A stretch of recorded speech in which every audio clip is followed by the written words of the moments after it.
शाबान की 15वीं शब शब बारात कहलाती है, यानी वो रात जिसमें मखलूक को गुनाहों से बरी कर दिया जाता है। तकरीबन 10 सहाबाए कराम रिज़वानुल्लाहि अलैहि व अजमईन से इस रात के मुतालिक अहादीस मनक़ूल हैं। हज़रत आयशा सिद्दीक़ा रज़ी अल्लाह ताला अन्हा फरमाती हैं, शाबान की 15वीं शब को मैंने नबी करीम सल्लल्लाहु अलैहि व आलिहि वसल्लम को अपनी आरामगाह पर मौजूद न पाया तो मैं तलाश में निकल पड़ी। देखा कि आप जन्नतुल बकी के कब्रिस्तान में हैं। फिर मुझसे फरमाया कि आज शाबान की 15वीं रात है।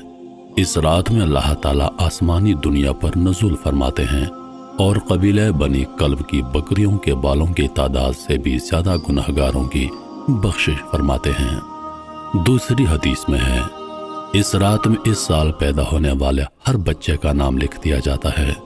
इस रात में इस साल मरने वाले हर आदमी का नाम लिख दिया जाता है। इस रात में तुम्हारे अमाल उठाए जाते हैं और तुम्हारा रिज़्क उतारा जाता है।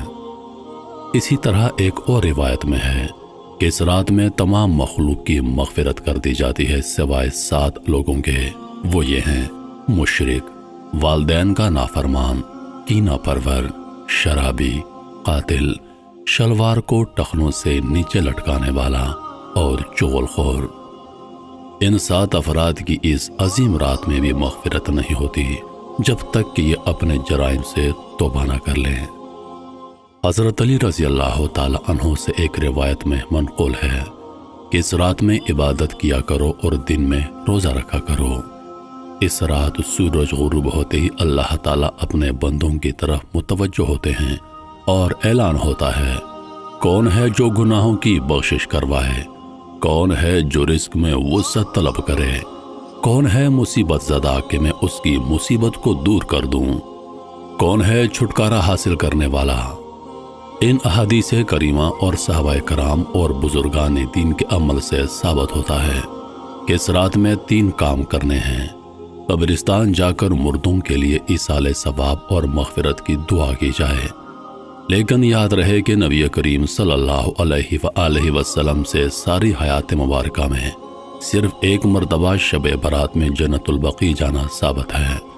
इसलिए अगर कोई शख्स ज़िंदगी में एक मरतबा भी इस सुन्नत को पूरा कर ले तो अजर व सवाब का बायस है।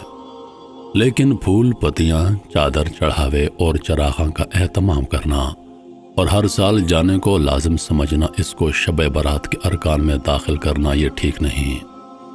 जो चीज़ नबी करीम सल्लल्लाहु अलैहि व आलिहि वसल्लम से जिस दर्जे में साबित है उसको उसी दर्जे में रखना चाहिए। इसी का नाम इत्तिबा और दीन है।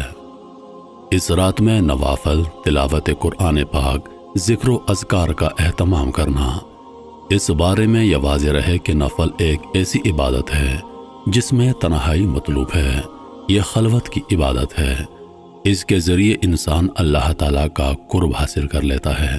लिहाजा नवाफिल वग़ैरह तन्हाई में अपने घर में अदा करके इस मौके को गनीमत जाने। नवाफल की जमात और मखसूस तरीका अपनाना दुरुस्त नहीं है। ये फजीलत वाली रातें शोर और मेले इज्तिमा मुनाक़द करने की रातें नहीं हैं, बल्कि गोशाए तन्हाई में बैठकर अल्लाह ताला से ताल्लुकात इस्तेवार करके कीमती लम्हात हैं, इनको ज़ाया होने से बचाइए। दिन में रोज़ा रखना भी मुस्तहब है।